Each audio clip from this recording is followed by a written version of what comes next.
Hello, my name is Alexandre Ghotbi. I am Deputy Chairman and Head of Watches for Europe and Middle East at Phillips.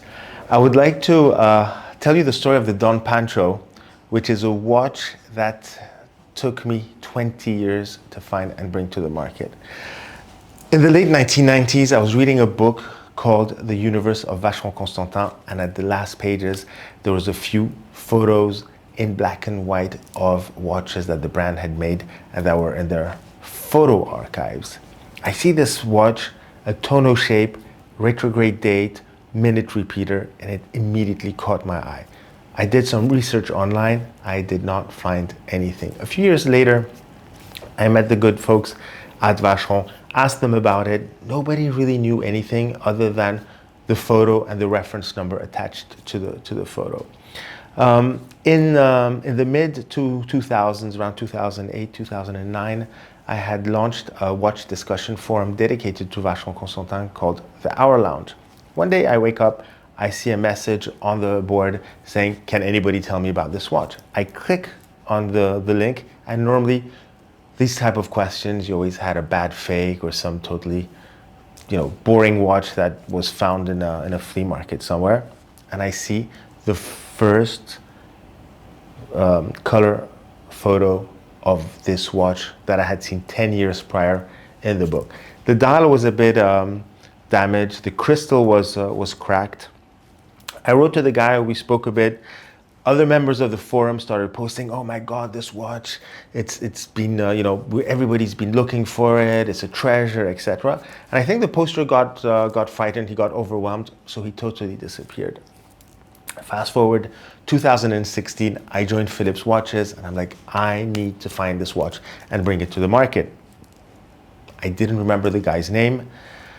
I take my iPhone. I know that we had exchanged emails, and on my phone, there were emails, the email addresses of all the emails I had used, and there was something like 6,000 or 7,000 of them. And for 10 days, I went through all the email addresses, trying to shortlist and find one that sounded familiar and I could put next to the watch. I shortlisted a few and finally decided on one. I sent an email saying, hi, this is Alex, I'm at Phillips Watches. That watch we spoke about, if ever, I'm here, let's discuss. No news, no news. 1 year later, I get an email on LinkedIn saying, hi Alex, it's so-and-so. I read your message, it was on my Gmail, I was cleaning it up, let's talk. We talk, finally he invites me over to go see him in Madrid. The watch was sold in Madrid and he brings it to me.